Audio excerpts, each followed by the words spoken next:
Innal hamdalillah alladzi arsala rasulahu bil huda wa dinil haqq liyuzhirahu 'alad dini kullihi walau karihal musyrikun wa kafa billahi syahida. Asyhadu an la ilaha illallah wahdahu la syarikalah wa asyhadu anna Muhammadan abduhu wa rasuluh sallallahu alaihi wasallam la nabiyya ba'dah. Allahumma fasalli wa sallim ala hadzal nabiyyil karim wa ala alihi wa sahbihi wa man tabi'ahum bi ihsanin ila yaumiddin. Fa ya ibadallah ittaqullaha haqqa tuqatih wa la tamutunna illa wa antum muslimun.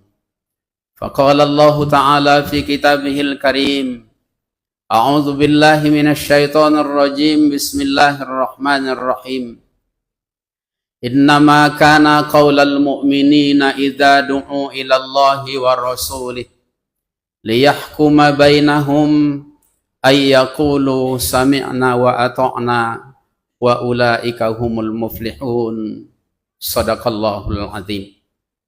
الله أكبر Allahu Akbar, Allahu Akbar walillahil hamd. Begitu tenggelam matahari di ufuk barat kemarin sore, di seantero alam ini yang di sana ada kaum muslimin mengumandangkan takbir sebagai perwujudan rasa syukur atas segala nikmat yang diberikan oleh Allah kepada kita. Sementara di Arafah, begitu matahari tergelincir siang kemarin, mereka berkumpul di Arafah sebagai puncak ibadah haji. Mereka mengucapkan talbiyah, labbaik Allahumma labbaik, labbaik la syarika laka labbaik, innal hamda wan ni'mata laka wal mulk la syarika lak. Sementara kita yang untuk sementara waktu belum diizinkan Allah untuk menunaikan ibadah haji, hari ini kita baru bisa berkumpul di masjid yang kita cintai ini dalam rangka melaksanakan Salat Idul Adha berjamaah dan dilanjutkan dengan mendengarkan rangkaian khutbah. Mudah-mudahan setiap langkah kaki dan ayunan tangan kita dari rumah tadi dan kemudian nanti kembali ke rumah kita masing-masing menjadi wasilah bagi Allah untuk memaafkan segala kesalahan dan dosa yang pernah kita lakukan di masa lalu. Allahu Akbar, Allahu Akbar, Allahu Akbar walillahil hamd. Tema khutbah kita pada kesempatan pagi ini adalah hikmah ibadah kurban. Kurban merupakan suatu perjalanan yang setiap mukmin sesungguhnya dituntut untuk menerapkannya dalam kehidupan. Kenapa demikian? Karena berkurban di jalan Allah memiliki 3 hikmah paling tidak. Yang pertama, berkurban adalah sebagai sarana pembuktian iman seseorang kepada Allah Subhanahu wa Ta'ala. Di dalam surah Al-Ankabut, tepatnya pada ayat 2 dan ayat 3, Allah berfirman, ahasiban nasu ayyutsraku ayyaqulu amanna wa hum la yuftanun. Apakah manusia itu mengira bahwa sesungguhnya mereka akan dibiarkan saja mengatakan kami ini orang yang beriman, padahal mereka belum diuji. Ayat ini memberikan gambaran kepada kita bahwa setiap orang yang berani menyatakan beriman kepada Allah, maka dia pasti dihadapkan Allah kepada ujian untuk membuktikan kebenaran iman itu. Di ayat selanjutnya Allah sebutkan, untuk apa ujian itu diberikan Allah? Walaqad fatannal ladzina min qablihim. Dulu orang pernah beriman, maka kami uji mereka dalam keimanan itu. Maka kalau hari ini kita mengaku beriman, pasti Allah akan menguji keimanan kita, karena sesungguhnya Allah itu maha adil. Yang kedua, fungsi daripada ujian di ayat itu adalah fala ya'lamannallahu alladzina shadaqu wa la ya'lamannal kadzibin. Dengan ujian itu akan kelihatanlah, akan nyatalah siapa yang benar-benar beriman dan siapa yang berdusta dalam pernyataan imannya. Maka dari gambaran ayat ini jelas sudah bagi kita bahwa ujian merupakan suatu sarana untuk pembuktian iman kita. Dengan apa orang beriman itu diuji oleh Allah? Salah satunya dijelaskan Allah, innama amwalukum wa auladukum fitnah. Sesungguhnya harta dan anak-anak kalian itu adalah sebagai fitnah atau sebagai ujian bagi kalian. Jamaah yang dirahmati Allah, inilah yang dihadapkan Allah kepada Nabiullah Ibrahim alaihissalam dan anak beliau Ismail alaihissalam. Kita sudah mengetahui dalam sejarah ini bukan karangan manusia, tetapi termaktub di dalam ayat-ayat Allah dan diperjelas oleh sunnah Rasulullah sallallahu alaihi wasallam. Puluhan tahun lamanya Ibrahim mengharapkan keturunan, belum diberikan Allah. Dan pada akhirnya beliau bernazar kepada Allah, andaikan diberi Allah keturunan, maka itu akan dikorbankannya di jalan Allah subhanahu wa ta'ala. Seiring berjalan waktu ternyata doa beliau diijabah Allah. Maka dianugerahilah seorang anak yang diberi nama Ismail. Ketika Ismail sudah beranjak usia dewasa dan sudah bisa diajak untuk berkomunikasi, bisa diajak untuk berbagi cerita, beradu timbang rasa, maka disitulah rupanya Allah ingin membuktikan kebenaran iman Ibrahim, membuktikan kebenaran janjinya yang sudah bernazar akan mengorbankan anaknya. Maka di dalam mimpi datanglah perintah Allah kepada Ibrahim untuk mengorbankan anak tersebut. Di situ nampak sudah seperti apa kebenaran pernyataan iman yang keluar dari lisan Ibrahim. Dan ternyata walaupun perintah itu didapat di dalam mimpi, tapi sebagai seorang yang membuktikan keimanan kepada Allah, perintah Allah itu diyakini dan kemudian diterapkan dalam kehidupannya. Maka pada akhirnya Ibrahim di satu sisi punya anak yang merupakan harta yang paling berharga ketika itu yang diberikan Allah. Dengan tidak berpikir panjang, perintah Allah itu dilaksanakan. Walaupun semestinya kalaulah pada waktu itu Ibrahim tidak diganti Allah dengan hewan, atau Ismail tidak diganti Allah dengan hewan, maka sudah bisa dipastikan tidak ada lagi anak yang akan dimiliki oleh Ibrahim ketika itu. Tetapi bagi Ibrahim itu tidak menjadi pertimbangan. Yang jadi pokok utama bagi Ibrahim adalah bagaimana caranya ia menepati janjinya kepada Allah subhanahu wa ta'ala. Hikmah yang kedua, ibadah kurban merupakan suatu sarana untuk mentaati Allah subhanahu wa ta'ala. Salah satu watak atau karakter orang beriman dijelaskan Allah di surah An-Nur ayat 51. Kata Allah subhanahu wa ta'ala, innama kana qaulal mu'minina idza du'u ilallahi wa rasulih liyahkuma bainahum ay yaqulu sami'na wa ata'na.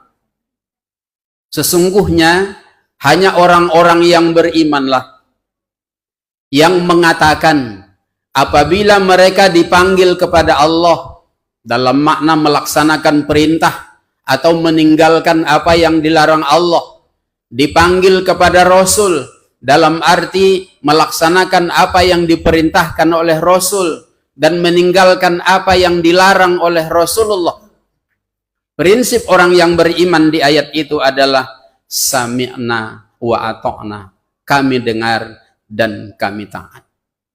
Maka sesungguhnya orang-orang yang mengaku beriman tetapi dalam perilaku tidak menunjukkan ketaatan kepada Allah Subhanahu wa taala, maka sebenarnya tidak sesuai pernyataan iman dengan sikap. Maka pernyataan iman yang seperti ini sesungguhnya dipertanyakan di dalam ajaran Islam.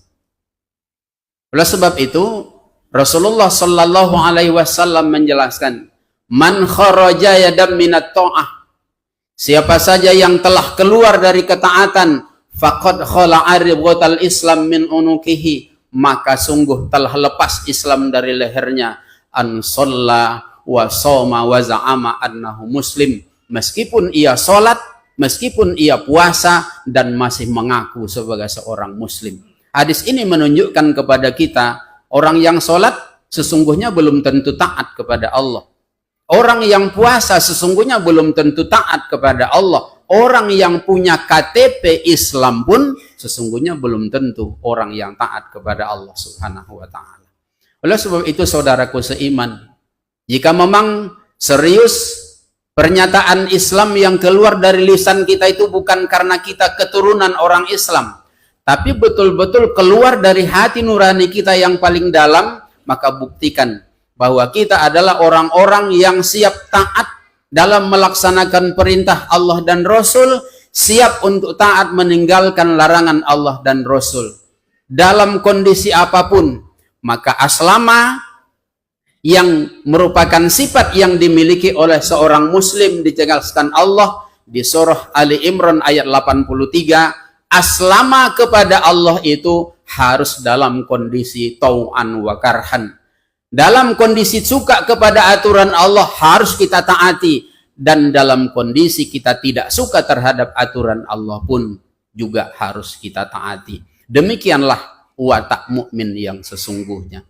Hikmah yang ketiga, mengeluarkan harta di jalan Allah, berkurban di jalan Allah merupakan suatu sarana untuk pengampunan atas segala salah dan dosa yang pernah kita lakukan dalam hidup ini. Dalam suatu riwayat yang merupakan asbabun nuzul, surah At-Taubah ayat 102 dan 103 dijelaskan, ketika terjadinya perang Tabuk, ada beberapa orang sahabat yang tidak mau ikut. Di antaranya sahabat itu bernama Abu Lubabah. Setelah Rasulullah dan para sahabat pergi ke perang Tabuk, akhirnya Abu Lubabah beserta beberapa orang kawannya merasa menyesal atas ketidakikutsertaan mereka dalam perang Tabuk. Penyesalan itu tidak tanggung-tanggung. Mereka buktikan dengan melakukan suatu perbuatan yang menghukum diri mereka sendiri. Yang mereka lakukan pertama adalah mereka ikatkan badan mereka di tonggak masjid. Dengan suatu niat, ikatan ini akan dilepaskan apabila Rasulullah melepaskannya sebagai bukti Rasulullah memaafkan kesalahan mereka. Kita peringkas kisahnya.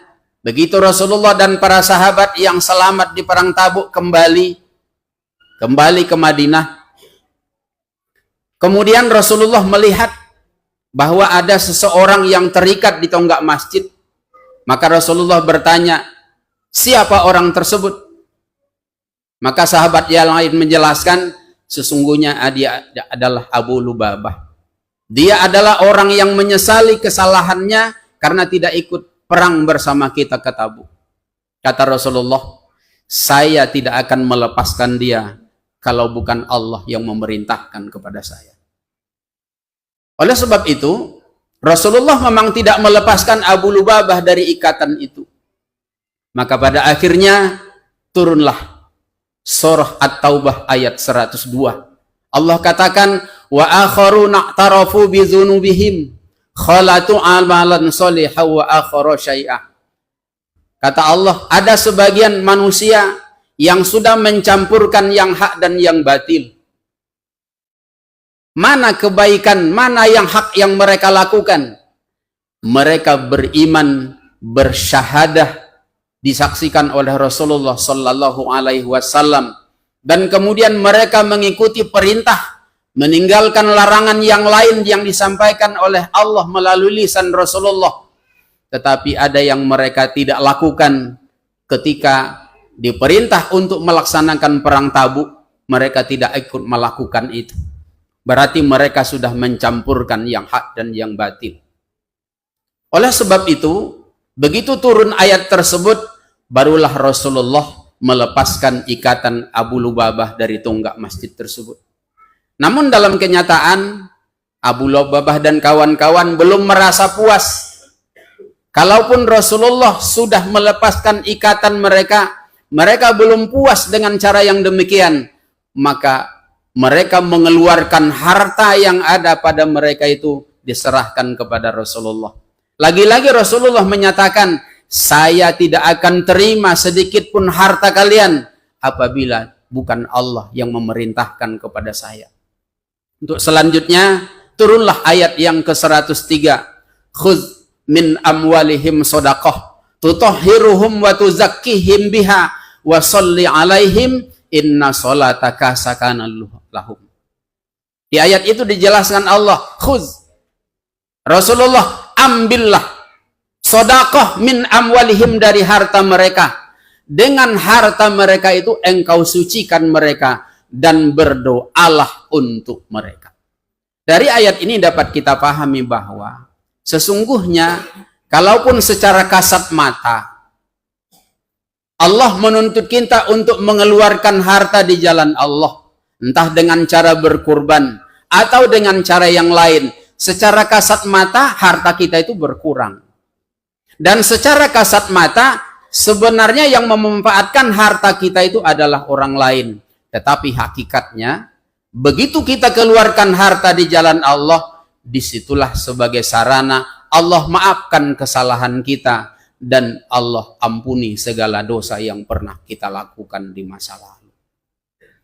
Oleh sebab itu, saudaraku seiman, kalau memang kita semua mengaku bahwa kita orang yang punya salah, jika memang kita sadar bahwa kita orang-orang yang punya dosa, sementara kita tidak sanggup untuk menerima azab dari Allah Subhanahu wa Ta'ala, sesungguhnya yang lebih layak untuk menghukum diri kita sendiri itu adalah kita. Tidak seperti Abu Lubabah, hanya satu kesalahan yang ia lakukan, ia hukum dirinya dengan mengikatkan badan di tiang masjid, ia keluarkan seluruh hartanya untuk mendapat ampunan dari Allah Subhanahu wa Ta'ala. Kita hampir setiap hari barangkali kesalahan kita lakukan. Hampir setiap hari kita tambah stok maksiat yang kita lakukan. Kita tambah dosa-dosa kita. Tapi sudah sebanyak apa usaha kita untuk mendapatkan ampunan tersebut? Tidak sedikit jumlahnya orang yang ber-KTP Islam sengaja meninggalkan sholat. Tidak sedikit jumlahnya orang yang mengaku Islam itu yang tidak puasa di bulan Ramadan, yang berbuat zalim kepada dirinya, berbuat zalim kepada keluarganya, berbuat zalim kepada tetangganya. Tetapi jika dibandingkan, usahanya untuk mendapatkan ampunan itu sangat sedikit. Menghadiri kajian malas. Padahal Rasulullah sudah mengingatkan, siapa yang menempuh jalan menuntut ilmu, salah satunya hadir di majelis ilmu, kata Rasulullah, sahalallahu bihi tariqan ilal jannah, akan dimudahkan Allah baginya jalan menuju surga. Tetapi semangat untuk menuntut ilmu sangat lemah, sangat rendah. Bahkan terkadang terlalu panjang bacaan imam waktu sholat, sudah gelisah. Terlalu panjang khatib menyampaikan khutbah, sudah gelisah.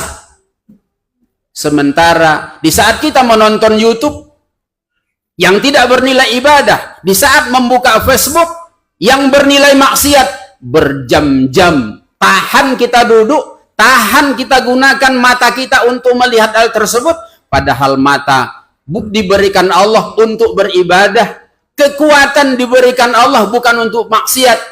Maka ingat saudaraku, suatu waktu kata Allah, kullu ulaika kana anhu mas'ula, masing-masing kita akan diminta Allah pertanggungjawaban untuk apa nikmat yang diberikan oleh Allah kepada kita, kita gunakan dalam hidup ini. Oleh sebab itu saudaraku seiman, supaya lebih bersemangat kita untuk menjalani kehidupan di jalan Allah, ingat, kita semua orang yang sudah ikrarkan syahadatain. Syahadatan yang kita ikrarkan adalah suatu momen di saat kita melakukan transaksi kepada Allah. Karena di surah At-Taubah ayat 111 dikatakan Allah, "Innallaha ashtara minal mu'minina anfusahum wa amwalahum bi anna lahumul jannah." Maknanya, kalau memang kita ingin masuk surga, kita harus berani jual diri, jual harta kepada Allah. Maka transaksinya adalah syahadatain. Maka kalau kita betul-betul serius ikrarkan syahadatain, di saat itu harta kita sudah bukan milik kita.